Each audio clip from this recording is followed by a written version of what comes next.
নমস্কার, আমি শান্তনু পাত্র। তোমরা এখন দেখছো অ্যাম্বিশন স্টাডি। আমাদের আজকের আলোচনা মাধ্যমিক পরীক্ষা 2023 ম্যাথামেটিক্সের প্রবলেম আমরা সলভ করব। 5-এর দাগের প্রশ্নে বলা ছিল দুটো প্রশ্নের মধ্যে একটা প্রশ্ন সলভ করতেই হবে 5 নাম্বার করে। একটা সলভ করেছি, এটা 2-এর অঙ্ক।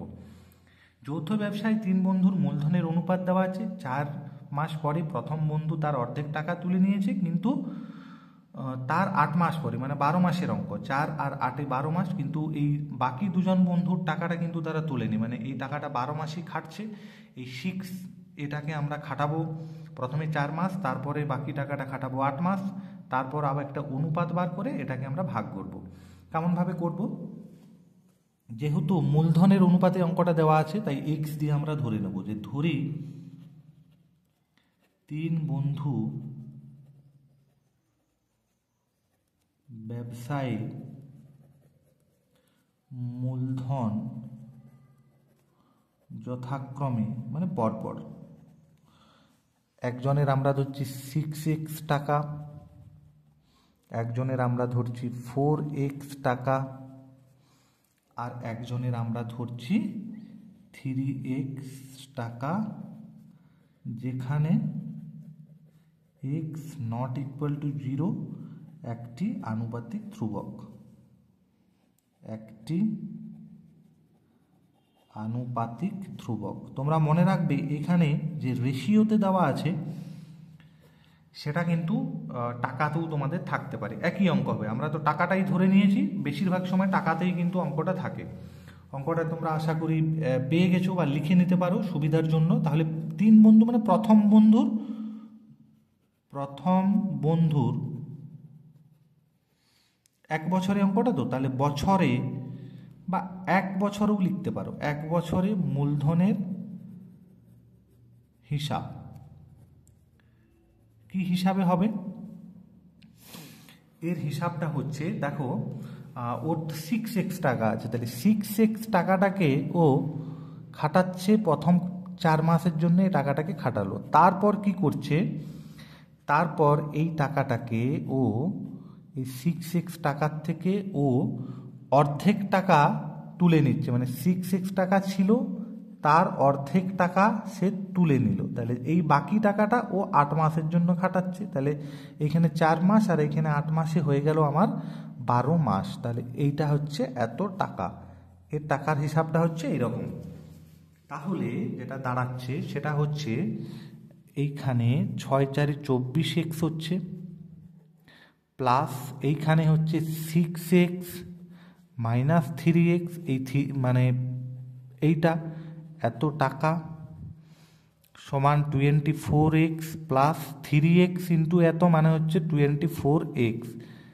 এত টাকা সমান হচ্ছে 48x টাকা। এটা প্রথম বন্ধুর হিসাব হলো। দ্বিতীয় বন্ধুর হিসাবটা কেমন হবে? দ্বিতীয় বন্ধুর 1 বছরে মূলধনের হিসাব। মূলধনের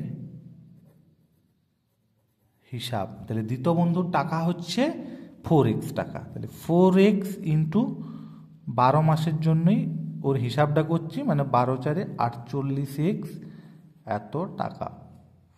আর তৃতীয় বন্ধুর হিসাবটা কি হবে? তৃতীয় বন্ধুর 1 বছরে মূলধনের হিসাব, ওর টাকাটা হচ্ছে 3x টাকা। তাহলে 3x ইন্টু 12 মাসের জন্য, মানে 12×3 = 36x টাকা। তাহলে প্রথম বন্ধুর 48x, দ্বিতীয় বন্ধুর 48x, তৃতীয় বন্ধুর 36x। তাহলে 3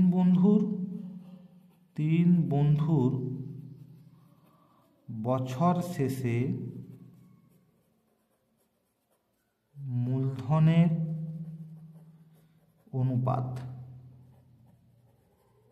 মূলধনের অনুপাত সমান কি হচ্ছে?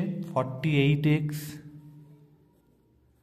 Ratio 48x ratio 36x। এটার HCF যদি আমরা নির্ণয় করি, তাহলে দেখো 12×3 = 36, 12×4 মানে 12x হচ্ছে, তাহলে এই HCFটা দিয়ে আমরা ভাগ করতে পারি। তাহলে 12 4 48, 12 4 48, এক্সটাও ভাগ হচ্ছে, 12 3 36, এত। তাহলে এই মূলধনের অনুপাতে আমরা ওই মোট লভ্যাংশটাকে ভাগ করব। তাহলে মোট লভ্যাংশ কত? মোট লভ্যাংশ হচ্ছে 61,050 টাকা। তাহলে প্রথম বন্ধুর লভ্যাংশ, তাহলে এই 61,050 টাকাটা ভাগ হচ্ছে, প্রথম বন্ধুর টাকাটা তো 4, তাহলে উপরে 4 লিখবো আর নিচে 3টা দিয়েই যোগ হবে, 4 + 4 + 3, এটা কিন্তু সবার ক্ষেত্রে 4 + 4 + 3 মানে হচ্ছে 61,050 ইন্টু 4/4 4 8 আর 3 11 হচ্ছে। এবার এটাকে ভাগ করি, 11 5 55, 56 57 58 59 60 61, 60 হচ্ছে। আবার 11 5 55, তাহলে 60 মানে 55 থাকছে, 11 5 55, এইটা এত টাকা সমান হচ্ছে 4 0 0, 4 5 20 0, হাতে থাকে 2, 4 5 20 আর 2 22, 2 হাতে থাকে 2, 4 5 20 আর 2 22। এটা আমার ভুল যদি হয় তাও আমার শেষে কিন্তু বুঝতে পারবো যে অঙ্কটা আমার ভুল হয়েছে, সেটাও আমি তোমাদেরকে দেখিয়ে দেবো। এটা হলো প্রথম বন্ধুর লভ্যাংশ। তাহলে দ্বিতীয় বন্ধুর লভ্যাংশ একই হবে, 61,050 ইন্টু ওই ওরও 4, মানে সেম, এটা কিন্তু সেম, দুটো বন্ধুর লভ্যাংশের অনুপাতটা তো একই, তাহলে এইটা একই হবে। ক্যালকুলেশনটা তোমরা করে নেবে, 22,200 টাকাই হবে।